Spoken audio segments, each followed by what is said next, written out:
Bom, galera, sejam bem-vindos ao Na Mira do Pro, temporada 4.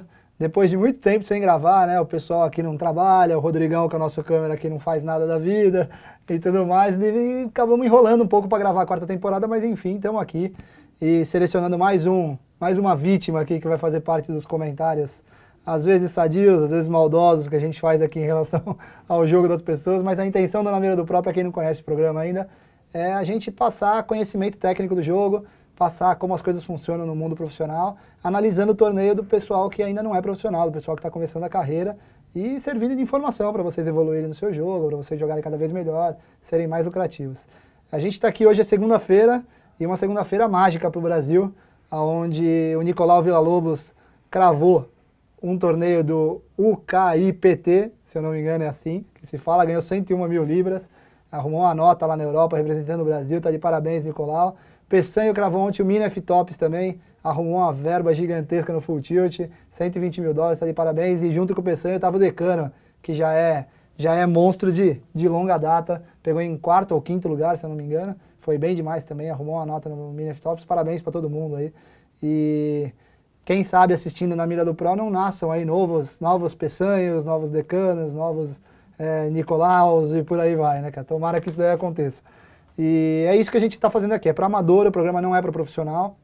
É claro que é sempre bacana profissional assistir, discutir mão e comentar como que eu analisei aquela mão, se eles analisariam de uma forma diferente, mas é mais voltado para a galera que está começando agora, para quem está jogando micro, low stakes ali, que joga torneios de centavos, ou de $1, ou de $2, que não tem às vezes essa convivência com o mundo profissional, às vezes acaba não podendo trocar ideia com o Thiago Decano, com o Felipe Mogiave, com essa galera toda, e acaba ficando mais difícil de o jogo dar uma evoluída. E aí, de repente, tem uma oportunidade aqui de ver eu analisando um torneio de um jogador de low stakes e pegar e começar a discutir também com os amigos num formato diferente, num linguajar diferente, numa qualidade técnica diferente. Eu acho que é isso que é bacana do Na Mira do Pro, beleza? Sejam bem-vindos então à quarta temporada. O escolhido dessa quarta temporada foi o Elias Abusanra Neto. Elias Neto, né, para ficar mais fácil. O Elias Neto mandou um e-mail pra gente, ó, quer ver? Eu vou até ler pra vocês. Olá, pessoal do TV Poker Pro. Fiquei contente, fiquei conectado exatamente 24 horas por dia na TV Poker Pro, desde quando lançou até quando vou dormir, deixo o Note com a tampa fechada e fico escutando vocês. Se o cara é dodói de jogo ou não. Tenho o sonho, assim como muitos outros milhares de pessoas, em ser jogador profissional de poker. Por isso gostaria de saber as fraquezas do meu jogo. Jogo Hold'em há 4 anos.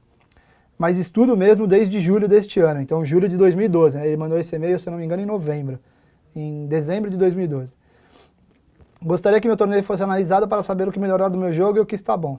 Aguardo ansiosamente para saber se meu torneio foi escolhido. Um abraço a todos e continue com o ótimo trabalho que todos nós aprendemos muito. É isso aí, Elias, parabéns, você foi escolhido agora segura a peteca, né, bicho, que nós vamos descer o cacau aqui em cima do seu jogo. Ou elogiar também, quando tiver que elogiar. Mas o torneio que ele mandou pra gente foi um torneio de 2,75 no PokerStars. Ele esqueceu de mandar o field aqui, quantas pessoas tinham no field. Mas eu acredito que um torneio de $2,75 deve ter por volta de umas 3 mil pessoas, 4 mil pessoas. Acho que deve ser por aí. Ele acabou sendo eliminado na posição 263. Então, aqui está a tela já do início do torneio dele. Acredito eu também que ele entrou um pouco atrasado no torneio, um pouquinho atrasado, porque quando abriu a mesa aqui, a primeira mão dele é um 6 e 4 off. E esse 6 e 4 off, ele está com 3 mil fichas. O nick dele, para quem quiser procurar o Elias aí no PokerStars, é São Jorge 2222, tá? São Jorge 2222, sem acento, sem nada. E ele começou com 3 mil fichas, só que já tinha gente na mesa dele, como o Marshall aqui, com 5.950, o Oma Donomad com 1.740, então o torneio já tinha rolado aí umas 5, 6, 7 mãos, e aí depois o Elias caiu para dentro do torneio. Torneio com os blinds começam 10, 20, ou seja, você começando com 3 mil fichas, você tem um número gigantesco de blind, e a gente vai naquela filosofia de multitable mais lucrativo, né? Tentando fazer o máximo para não ser eliminado no começo de um torneio multitable, por mais que as mãos às vezes sejam fortes, a pedida seja grande e tudo mais, a gente faz o possível para não cair no começo do torneio. O começo do torneio tem que ser um negócio que a gente consiga empurrar com a barriga, ganhando ficha de pouquinho em pouquinho, para que daí no meio e no final do torneio a gente seja realmente mais agressivo, correndo mais risco. No começo não precisa correr tanto risco em spots que não sejam muito favoráveis, a não ser que realmente você tenha uma mão de uma matemática, né, de uma positividade, de uma certeza pelo menos que os outros vão foldar muito grande. Se isso acontecer, aí vale a pena correr esse risco, senão não tem muito sentido. A mesa dele aqui começa six-handed, justamente porque ele entrou atrasado, soltaram ele numa mesa lá qualquer, aí provavelmente nas próximas mãos já vai reorganizar aqui e vai colocar ele numa mesa cheia. E aí os blinds 10-20, ele está sentado na posição do hijack aqui, que é uma posição antes do cutoff, né? O cutoff é essa posição, ali está o Everett Z, o dealer é o Liaco Cifrão GR, e ele está sentado na posição de cutoff com 6 e 4 off. É uma mão que não tem por que jogar, mesmo você tendo posição, você não tem tanta posição assim, porque a mesa está six-handed, então não é tão agradável você jogar uma mão dessa, e realmente ele não jogou, Elias. Então aqui passando, ele acabou dando fold. E aí já teve um limp, né? A gente já vai vendo... É isso que é legal do Na Mira do Pro. Quando você vê as pessoas comentando mãos, ou profissionais comentando mãos, você vê o cara comentando aquela mão específica, né? E o cara fala assim, essa mão aqui, as valete contra não sei o que, acontecer tal coisa, blá, blá, blá, blá, blá. E você acaba não vendo o que rola no resto do torneio. Nas mãos que os outros caras estão jogando, em alguma mão importante, ou então mãos que você não jogou, que você poderia ter jogado. É isso que eu tento trazer aqui para vocês no Na Mira do Pro. Ver um contexto geral do multitable, né? Do torneio multitable. E não ver simplesmente uma situação específica ou num pensamento muito avançado de discussão de uma mão só, que às vezes não adianta nada para quem está começando, né? Para o cara que quer começar de uma forma lucrativa. Então aqui, ó, o Everett já começa cometendo um erro bizarro, né? Ou seja, blind 10-20 ele já limpa 20 do cutoff. Não tem sentido em nenhuma das mãos que você possui. Se você possui as, você quer esconder o as, não tem sentido. Se você possui 7, 8 de copa, 5, 6 de espada, suited connector, seja lá qual for, nenhuma mão tem sentido você limpar do cutoff. E por que não tem sentido para você que está começando a jogar poker agora? Porque o maior fator de lucratividade no poker é você agredir, é você ser o agente agressor da mão que você está jogando.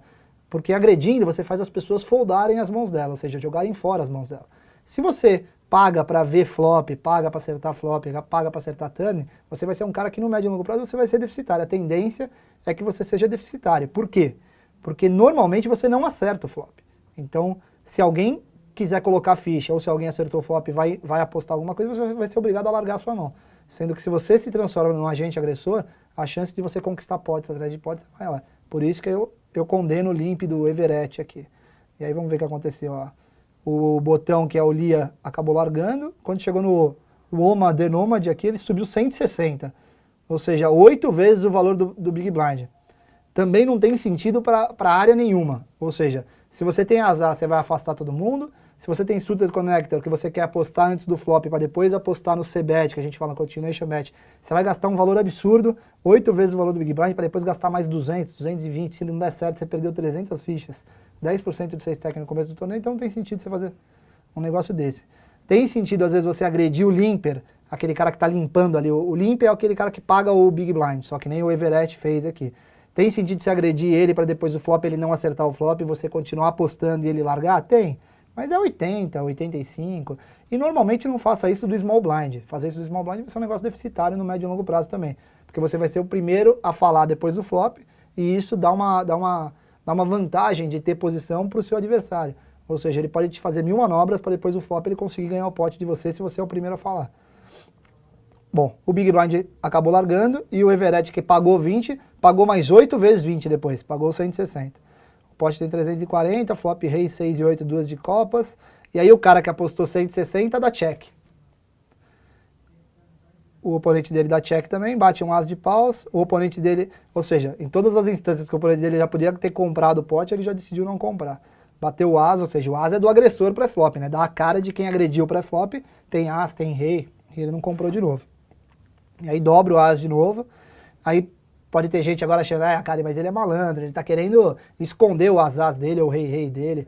Tá bom, mas você vai esconder até que hora, bicho? Você tem que, uma hora você tem que lucrar alguma coisa, não pode ficar escondendo o tempo inteiro. Tá bom, você deu check no flop pra ludibriar o seu adversário, então vem no turn agora, pra tentar ganhar alguma quantidade de ficha, né? E aí agora ele aposta 60. Ele aposta 60, não pode ir 340, não tem... E aí o oponente dele dá call, e ele esse na mira do Pro é uma grande brincadeira, né? Ele abriu dame 9 de paus, e o oponente dele abriu par de 3 e puxou a parada lá.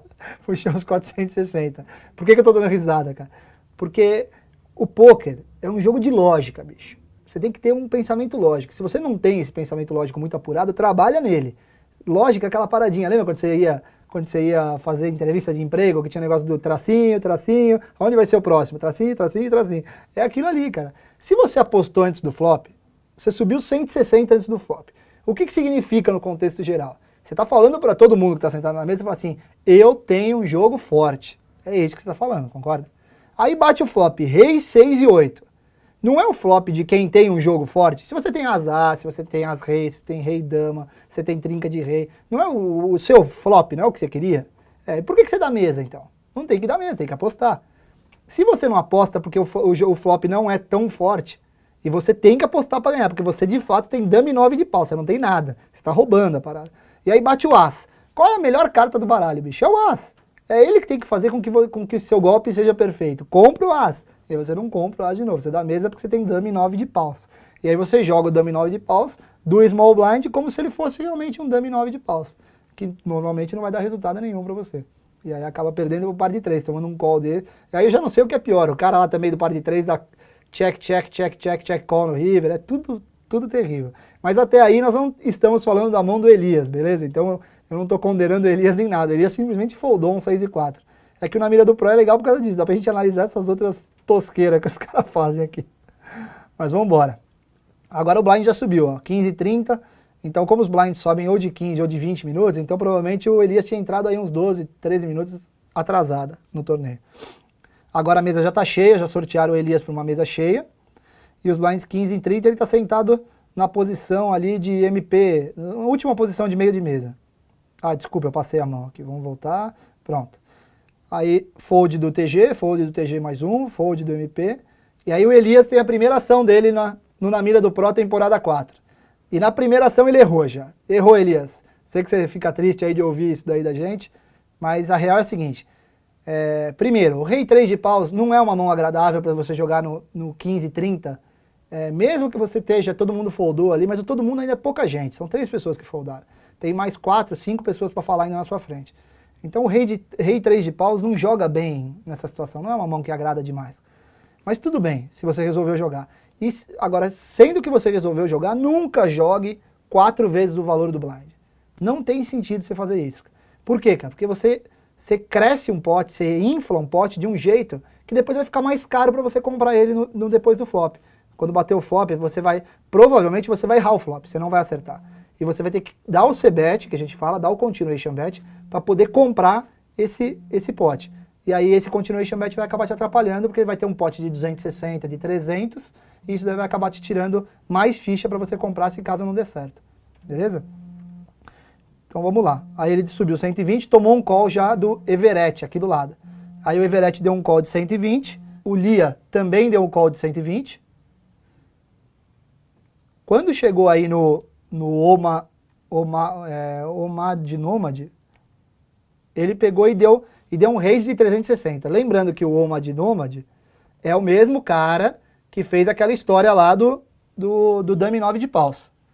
Aí ele dá um raise de 360, que também é muito ruim. E por que ele é muito ruim? Porque ele é muito pouco, cara. Ele é muito pouco perto do que já tem na mesa. Provavelmente com 360, você acaba tomando call da mesa inteira. E aí se você jogar em posição, supondo que você tem o asas. Se você jogar em posição, vai ser difícil de você ser o vencedor daquele pote quando tem 3, 4, 5, 6 pessoas jogando aquele pote.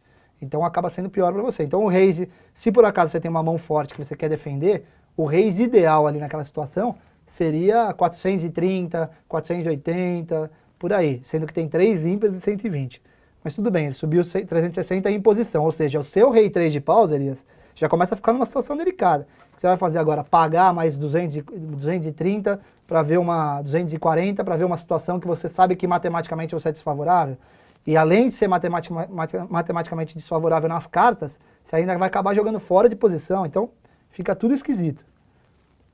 Mas tudo bem, o small foldou, o big foldou, vamos ver o que o Elias faz. O Elias acabou abandonando também, ou seja, ele deu 4x antes do flop, subiu 4 vezes o valor do big blind, o cara subiu 360 e ele jogou fora. Já que você deu os 4x antes do flop, eu prefiro que você fold mesmo, é melhor que você fold, para não continuar errando. Dar o call agora seria mais errado, e dar a raising seria pior ainda, ou seja, você vai jogar fora de posição, com uma mão fraquíssima no começo do torneio, que não tem sentido nenhum você querer roubar os outros em estratégias avançadas pré-flop, não precisa, é desnecessário. E aí o Everett deu... Nossa, o Everett agora foi all-in. De 3.240, ou seja, 4x, call de 4x, raise de 360, all-in de 3.240. Vamos ver o que o parceiro ali apresentou. Deu call, apresentou ele As e Rei, o cara que tinha feito 360 tem As e Rei, e o cara que deu call no 120 depois foi all-in tem Dama-Dama. O flop Dama-Dama 8, Dama 8-8, já fulou no flop, já não tem quase mais escape. Aí, 7 de espada, morreu. Muita gente pode falar assim, mas não foi boa a jogada do cara do Dama-Dama, cara. Ele acabou extraindo todas as fichas, o cara. Não foi boa, cara. É ruim. Porque não é simplesmente porque você tem Dama-Dama, porque você tem As-Rei, porque você tem As-As, porque você tem Rei-Rei, que você tem que construir uma estratégia que te coloque em risco enorme no começo do torneio. Não precisa fazer isso, dá pra você jogar de uma forma diferente. Dar o call, se eu fosse o Dama-Dama, dar o call de 120 é ruim ali? Não acho ruim. Não acho péssimo. Pode jogar mais agressivo contra o cara do Dama 3, do Rei 3, que seria o Elias? Pode jogar mais agressivo. Vai tomar a volta do outro e vai largar o Dama-Dama?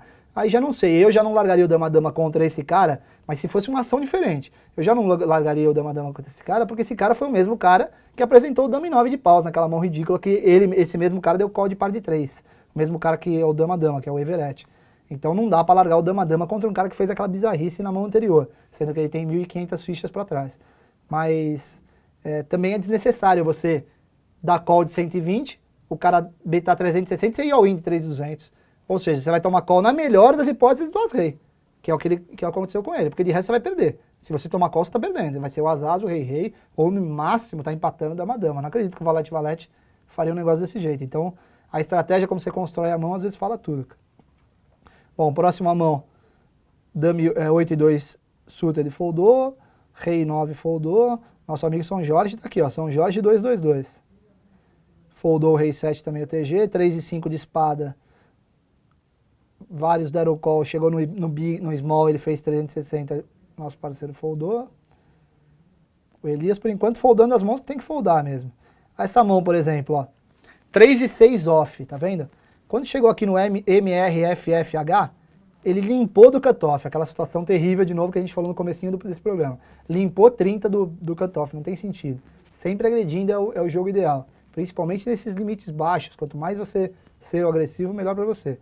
Aí muita gente pode falar, pô, cara, mas não vale a pena ele completar 15 aqui, pagar pra ver um 3 e 6, lá de bater lá 2, 4, 5, sei lá. Não vale, cara, é desnecessário. Não é que não vale porque naquela mão não pode bater ou pode bater, não vale num conceito de longo prazo, entendeu? Não joga para dar call bobo às vezes para ver se acerta fora de posição. Sempre tenta ter o poder da posição com você. Sempre tenta jogar no dealer, no hijack, no cutoff. São posições onde você, depois do flop, você tem várias condições de comprar aquele pote. Desse jeito aqui fica esquisito, fica uma situação deficitária no médio e longo prazo. Então, abdica dessas situações mesmo. Ele acabou foldando e foldou bem, Elias. Agora com certeza ele deve ter jogado As e Valete de copas no botão. O primeiro cara lá, Chama o Dude, que não jogou ainda, a gente não viu a mão dele ainda, é diferente daquele primeiro cara que estava nessa mesma posição do Dama 9 de paus. Ele limpou 30, só pagou o valor do Big Blind, a mesa roda em fold. Quando chega aqui no MRFFH, ele dá um bet de 90. Fold do Cash End, que está na posição de cutoff, e aí chega no São Jorge. São Jorge faz 170, ou seja, tribeta o cara, o MRFFH. Eu não gosto dessa jogada, o São Jorge, o Elias. Não é bacana, e vou te explicar por que não é bacana. Primeiro, o cara limpou ali, o Chama o Dude limpou ali 30, no começo da mesa, aqui, ó. Ele acabou limpando 30. Esse limp pode ser várias coisas. Pode ser 80%, os caras que realmente não sabem jogar e fica limpando qualquer mão ali, limpa qualquer suited connector, limpa qualquer par pequeno, limpa um monte de coisa. Mas pode ser trapping também, pode ser As-As, pode ser Rei-Rei, pode ser mãos desse tipo. Você tem o poder da posição, você está no botão, então isso não está contradizendo o que eu falei em relação a você ser o agressor, não. O torneio ele é um gráfico de agressividade assim, ó. Então você tem que começar menos agressivo e você tem que acabar ele ultra agressivo. Quanto mais você adotar esse tipo de linha, é claro que depois que você vai virando profissional, você vai jogando torneios mais caros e tudo, você vai vendo como equilibrar essas situações em todos os momentos. Às vezes você é mais agressivo, às vezes você dá mais call em posição, às vezes até fora de posição você vai sendo mais agressivo, ou então às vezes você dá até um call fora de posição, porque você sabe contra que oponente você está jogando, você sabe que ele tem uma fraqueza pós-flop, então vale a pena jogar com ele fora ou em posição. Então, mas nesse caso aqui, começo de torneio de 2,75, é legal você jogar um pouco retraído, não precisa ser, sabe, bet, tribet de as e valete. O as e valete é uma mão que tem valor pós-flop, ou seja, ela é uma mão que desenrola pós-flop, é uma mão que você pode construir alguma coisa. Então é mais fácil você em posição, guardar a posição, dar call no 90 do bet do MRFFH e ver o que vai acontecer ali no TG, para ver se você desenrola pós-flop, se você acerta uma parada no flop, ou se você não acertar, que você faça exercer o seu poder da posição, do que já ir para tribet, aí o outro dá forbet, aí o outro... Não precisa, cara. Começo de torneio não precisa fazer isso. É desnecessário. Bom, ele fez isso. O small, que é o tal do Everett lá, que foi aquele call e shove de dama-dama, call de 170. O big deu fold. O cara que deu limp de 30 deu fold também, ou seja, ele estava naquela categoria dos 80%, que não tem noção do jogo. Quando chega aqui no MRFFH, ele dá call de 170. Ou seja, o small blind deu um call de 170 também no seu bet. Se esse cara tem azar, se esse cara tem rei-rei, se ele tem dama-dama, o primeiro agressor que deu 90, esse MRFFH, provavelmente ele te forbetaria agora. Ele faria 400, 425, então ele já deu call, ou seja, a gente já encaixa ele num range de mãos que não seja tão forte, não seja aquele grupo 1 exclusivaço ali, azar, rei-rei, dama-dama. Então dá para encaixar ele num grupo menor. E aí vamos pro flop. Ó, o flop, em teoria, foi maravilhoso para você, Elias. 10 de copas, 2 de copas e 3 de paus. Vamos ver como a ação vai chegar em você agora. O small blind dá check. O MRFFH dá bet de 90. Bet terrível. Bet que muitas vezes pode parecer... Na maioria das vezes é bet de fraqueza. É bet de quem tá draw, é bet de quem tem segundo par, é bet de quem tem um par de 8, um par de 7, um par de 9, é bet de quem tá com medo que você solte 300, então ele dá 90 para te bloquear. É fraco, não é uma jogada das mais avançadas. Por mais que, se você entrar num level gigante, assim, no metagame, você acaba encontrando os profissionais que estão usando estratégias mais ou menos parecidas para conquistar potes que não quer gastar muito, ou pedir raise, né? Você aposta um pouquinho sabendo que isso daí é fraqueza para que o oponente te dê raise e você realmente está gigante, você acaba construindo um pote maior. Então tem vários tipos de estratégia, mas não acredito que seja desse MRFFH. Essa, na minha cabeça, deve ser mais fraqueza do que força. Agora o que acontece? Agora o flop tá maravilhoso para você. Você tem duas overcards, você tem flush draw. Já dá para jogar se você quiser mais agressivo.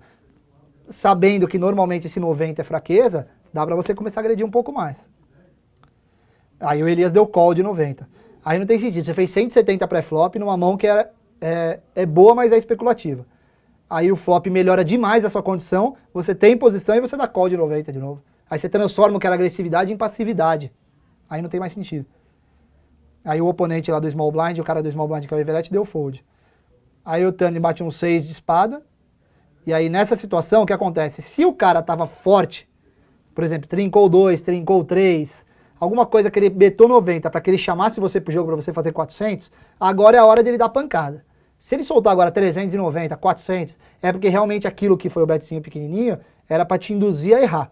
Se ele betar pequeno, é porque ele tem draw, porque ele tem par pequeno, porque ele tem alguma coisa que não é muito boa, porque ninguém com trinca corre esse risco gigante aqui. 2, 3, 6, duas de copas, o cara fica dando call, bet 90, bet 90, bet 90. Com trinca, o cara, a tendência é a pessoa proteger a trinca dela. Ela quer apostar mais para, se você quiser ver o flush draw, ou se você quiser ver o straight draw, que você pague mais caro para ver isso. É isso que passa pela cabeça normalmente dos amadores. Então, vamos ver o bet dele aqui. Ó. Bet de 90 de novo, ou seja, provavelmente a mão dele não seja tão forte. E aí, dá para você comprar esse pote, daria para você ter comprado esse pote no flop, dá para você comprar esse pote agora, se você quiser. Um 300, se ele der call, para ver se ele tá no flush draw, e um 750 se você perdeu o flush draw no river, resolve sua parada. E aí você deu call de novo de 90. Aí bateu o seu flush, o 9 de copas. Ou seja, no pensamento macro da estratégia do torneio de pôquer, de mãos de pôquer, você não pode jogar pelas cartas, você tem que ter um plano B.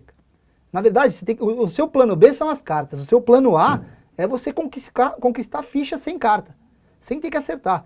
E o que você fez foi exatamente ao contrário, ou seja, você pré-flop tentou construir composição e um conjunto de cartas que é positivo, é bom, mas não é azar, não é rei-rei. E depois que melhorou a sua situação, que você ficou emocionado com a possibilidade de fazer o flush nuts, aí você ficou jogando para acertar o flush.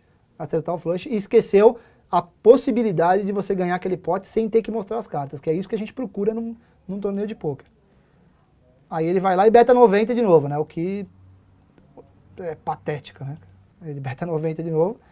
E aí agora você tem que pensar o seguinte, ele demonstrou fraqueza no começo da mão, no flop, quando ele betou 90. Ele demonstrou fraqueza de novo no turn, quando ele repetiu os 90. Ele demonstrou fraqueza de novo no river, quando ele repetiu os 90. Se você fizer muita caro agora, ele foge. Ele não vai pagar. É óbvio que na cabeça dele tá, não vai bater copas, não vai bater copas. Porque se essa fraqueza dele de 90 fosse de flush, ele teria acertado o flush agora no 9 de copas, então ele ia betar mais. Então não é de flush a fraqueza dele, provavelmente. Então a fraqueza dele é de As 2, de As 3, de par de 8, de par de 7. Par de 9 também não é que ele teria trincado o river. É alguma coisa nessa redondeza aí. Se você betar muito, ele vai fugir. E você não vai acabar não extraindo valor. E uma das maiores habilidades do jogador profissional de pôquer é extrair valor quando você tem valor. Quando você tem uma mão que você formou mesmo, você tem que saber, você tem que ser cirúrgico para extrair valor. Aí você foi ao win, cara, de 2.485. Aí dificilmente você vai tomar call. Aí você tomou fold, não tem como você tomar call. O cara que beta 90, 90, 90 não paga all-in no river nunca. Ele tem uma mão fraquinha, ele quer te bloquear, entendeu? A intenção dele é, só 90 vale a minha, vai, só 90 de novo, só 90. Ele não quer jogo caro, entendeu? Ele quer jogo barato. E aí você encareceu demais. Nesses 90, eu teria feito 425, 480, 490, com grandes possibilidades de ter tomado fold também, porque é óbvio que a mão dele é fraca. Mas tudo bem. Subiu seu stack aí de 2 e pouco, 2.800 e pouco, para 3.505. Dame 3 off, foldou. 5 e 8 off, foldou, mas é o bet do TG, call do TG mais um, vamos ver só como desenrola essa mão. O Lia call ali sobe 2.85, fraco demais para quem tinha 2 calls de 120, e o outro cara de 120 foldou também, aí não tem mais sentido aí. Flop 456, check, 480, puxou. As e 6 de ouros, vamos ver se você jogou essa mão. Fold, fold, betou 130, você tem essa mania ali, você tem que perder isso daí urgente, bicho. Para de soltar 4x, 5x, para de ter esse conceito de encarecer pote antes do flop, não tem necessidade disso. Esse bet aqui, a gente adota uma estratégia do meio do torneio para frente, a maioria dos profissionais, de dar um mini raise. Ou seja, o blind é 200, 400, você aposta 800, o blind é 500, 250, 500, você aposta 1.000, para fazer com que o pote fique o mais baixo possível para você não ter que gastar tanto. Beleza. No começo do torneio também não precisa adotar um mini raise. O mini raise traz muita gente pro pote, fica mais difícil de você jogar o pós-flop. Mas tudo bem, mas também não precisa ser 130, precisa ser 4x, 5x. Não tem necessidade. Então faz os 3x, 90, 80. Não precisa ser mais que isso, cara. Mais que isso tá jogando dinheiro fora. Fold, fold, fold, todo mundo fold. O big call. Flop 8, 9 dama. É o típico flop que você tem que apostar. Ou seja, aposta agora 125, 115 para ver se você ganha naquela estratégia de bet antes do flop, bate o flop, bet depois do flop, puxa o pote. Sem ter que ter showdown. Aí bet 150, boa, fold. Aí sim, aí jogou o jogo. É isso exatamente que é a intenção do começo do torneio de pôquer, do meio do torneio de pôquer. Tentar ganhar a ficha acertando ou não acertando flops, turns e rivers. Valete 5 de copas foldou. Quer dizer, valete 5 off, né? Foldou. As e 5, bet do TG 120 foldou, perfeito, ó. Muitas vezes as pessoas ainda têm dúvida, quem está começando a jogar, acha que o as é mão. Tipo, o cara tem o as, o cara tem que jogar, de qualquer jeito. Não é assim, galera, não é assim. Então o bet do TG sempre pensa que existe um conceito de gap concept, ou seja, a força da sua mão quando ninguém jogou antes de você e a força da sua mão quando alguém jogou antes de você. As e 10 no botão, por exemplo, é uma mão fortíssima, se ninguém jogou antes de você. A partir do momento que um cara subiu, o outro ressubiu, o outro tribetou, forbetou, e o as e 10 já passa a ser lixo, já é uma mão que é fraca, então sempre põe isso na cabeça. Beleza? Bom, vou parar nesse dame 10 aqui, ó, que ele foldou o TG, e a gente vai finalizar essa primeira parte aqui do Na Mira do Pro, temporada 4, que a gente está fazendo a campanha aqui, a análise do torneio do Elias Neto, o nick dele é São Jorge 222, e procura agora a parte 2, que nós vamos continuar aqui até acabar o torneio do Elias, beleza? Fica com a gente aqui no TV Poker Pro, abração, galera.